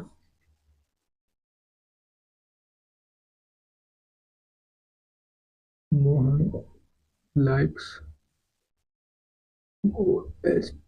most art, which color attracts Mohan most। अब कुछ और समझते हैं। यहाँ देखोगे हमने कहा था विच जो है, वाट जो है डिटरमिनर की भी तरह यूज हो जाते हैं, और कभी कभी एडजेक्टिव भी तरह एज डिटरमिनर भी यूज होते हैं। अब यहाँ जो कलर है वो क्या है, एक नाउन है। तो डिटरमिनर जो क्या होते हैं, डिटरमिनर वो वर्ड होते हैं जो नाउन के साथ यूज होता है और उसको डिटरमिन करते हैं। यहाँ हम डिटरमिन कर रहे हैं क्या, विच कलर। यहाँ जो विच है वो यहाँ इंट्रोगेटिव वर्ड नहीं है, वो एक डिटरमिनर है, और ये पूरा वर्ड इंट्रोगेटिव है। ये पूरा पूरा विच कलर, पूरा कॉम्बिनेशन WH वर्ड है, ये अकेला WH वर्ड नहीं है, ये अकेला यहाँ एज ए डिटर्मिनर यूज हुआ है। ठीक, कोई दिक्कत यहाँ समझ गए? तो क्या करना है इसमें, हम ये बता दिया विच क्या था, विच यहाँ इंट्रोगेटिव वर्ड नहीं है, मतलब WH फैमिली वर्ड नहीं है। यहाँ विच कलर पूरा कॉम्बिनेशन WH फैमिली वर्ड है। यहाँ जो विच है वो एज ए डिटर्मिनर यूज हुआ है, क्योंकि ये कलर नाउन के साथ यूज हो रहा है इसको डिटरमिन करने के लिए। अगर आप इसको प्रोनाउन बोलोगे तो प्रोनाउन नहीं बोलोगे, क्यों नहीं बोलोगे? तो जो प्रोनाउन होता है, हमने डिफिनेशन बताया था, रिप्लेसमेंट ऑफ नाउन होता है, नाउन की जगह पे यूज होता है, नाउन के साथ यूज नहीं होता है। यहाँ हमने नाउन के साथ लिखा है। हमने डिटर्मिनर में बताया था कि नाउन के साथ कौन यूज होता है, नाउन के साथ डिटर्मिनर यूज होता है। क्या है? डिटर्मिनर है। ठीक, ये हम समझ गए। उसके बाद ये विच कलर एक पूरा कॉम्बिनेशन, एक WH फैमिली वर्ड है, एक which colour combination as a WH family word. अब ये समझ गए। ये लाइक्स क्या है? वर्ब है। ये टैक्स क्या है? वर्ब है। तो वर्ब से पहले क्या लिखा जाता है? ठीक, लाइक क्या हो गया? सब्जेक्ट। और वर्ब के बाद क्या लिखा जाता है? उसका ऑब्जेक्ट ही होगा ऑब्जेक्ट। यहाँ ये WH फैमिली वर्ड है जो सब्जेक्ट काम कर रहा है, तो यहाँ कोई हेल्पिंग वर्ब लिखने की जरूरत नहीं है। लेकिन वही है, एक WH family word as object काम कर रहा है, तो यहाँ हमको एक हेल्पिंग वर्ब लिखने की जरूरत है। अब वो हेल्पिंग वर्ब क्या होगा? तो यहाँ हम देखते हैं कि यहाँ लिखा गया है वर्ब की एस या ES फॉर्म, मतलब ES फॉर्म लिखा गया है। तो यहाँ हम क्या लिखेंगे? जरूरत के हिसाब से प्रेजेंट इंडेफिनिट में हेल्पिंग वर्ब पर क्या यूज होता है? डू या डज। तो यहाँ ES फॉर्म यूज हुआ है, तो यहाँ क्या होगा? Does helping verb. और अभी हम तुरंत पढ़ा था, जब do does did as helping verb use हो तो उसके साथ हम वर्ब की फर्स्ट फॉर्म यूज करते हैं, तो यस हटा देंगे, ये हो जाएगा सही। ठीक, तो इतना तक आज हम लोगों को इंट्रोगेटिव सेंटेंस खत्म हो गया। तो कुछ पॉइंट आप हम बोल दे रहे हैं, आप अपने हिसाब से लिख लीजिएगा। हमने सबसे पहले ये पढ़ा कि अगर कोई वर्ब है, अगर हमको उसको पैसिव फॉर्म में लिखना है, तो बी की फॉर्म के साथ उस वर्ब की थर्ड फॉर्म लिख देंगे जिसको हम पैसिव बनाना चाहते हैं। ठीक, ये हो गया। और हमने कहा था अगर कोई वर्ब ट्रांजिटिव है तो उसके बाद उसका डायरेक्ट ऑब्जेक्ट आता है, अगर कोई वर्ब ट्रांजिटिव नहीं है तो उसके बाद हमको प्रीपोजिशन लिखना होता है, फिर जो प्रीपोजिशन का ऑब्जेक्ट लिखते हैं। ठीक, ये बात सही हो गया। बिना मतलब कि हम हिंदी से इंग्लिश ट्रांसलेट करके नहीं सीखना, इंग्लिश का इंग्लिश रूल वैसे सीखना है। उसके बाद हमने देखा था कि एक प्रीपोजिशन देने से he shot tiger, he shot at the tiger meaning में कितना परिवर्तन आया था। उसके बाद हमने ये देखा कि जो पैसिव होता है सिर्फ ट्रांजिटिव वर्ब का ही बनता है, इंट्रांजिटिव वर्ब का नहीं बनता है। उसके बाद हमने देखा जो इंट्रोगेटिव सेंटेंस लिखते हैं तो उसमें हम वर्ब का इंट्रोगेटिव फॉर्म लिखते हैं, वो क्या होता है? हेल्पिंग वर्ब, सब्जेक्ट और मेन वर्ब। उसके बाद हमने कहा अगर WH फैमिली वर्ड यूज कर रहे हैं तो WH family word, then helping verb, then subject, then main verb. तो चाहे एसर्टिव सेंटेंस लिखें चाहे इंट्रोगेटिव सेंटेंस लिखें, दोनों में मेन वर्ब सब्जेक्ट के बाद ही आता है, ये हम समझ गए। उसके बाद हमने ये देखा अगर सब्जेक्ट हो जाए, अगर हमने इंट्रोगेटिव प्रोनाउन यूज कर रखा है तो सब्जेक्ट भी हो सकते हैं, ऑब्जेक्ट भी यूज हो सकते हैं। तो अगर वो एज ए सब्जेक्ट यूज हो तो हमको हेल्पिंग वर्ब लिखने की जरूरत नहीं पड़ती है, simply WH family word then main verb. ऐसा क्यों? क्योंकि अगर कोई WH फैमिली वर्ड है, वो अगर वो इंट्रोगेटिव सेंटेंस है तो सेंटेंस की शुरुआत इंट्रोगेटिव वर्ड से होता है, इसलिए हम WH फैमिली वर्ड नहीं लिखते हैं। ठीक, कोई दिक्कत? हाँ, दूसरा में ये देखा था अगर हम कॉम्प्लेक्स सेंटेंस को इंट्रोगेटिव सेंटेंस बनाते हैं तो उसमें सिर्फ मेन क्लॉज ही इंट्रोगेटिव फॉर्म में लिखा जाता है और सबनेट क्लॉज जो होता है वो एसर्टिव फॉर्म में लिखा जाता है। क्यों? जो सबनेट क्लॉज होता है वो नाउन क्लॉज या तो एडजेक्टिव होता है, या तो एडवर्ब होता है, या तो नाउन होता है, तो वो मेन एक्शन नहीं होता है, तो हमको इंट्रोगेट मेन एक्शन से करना होता है। ठीक।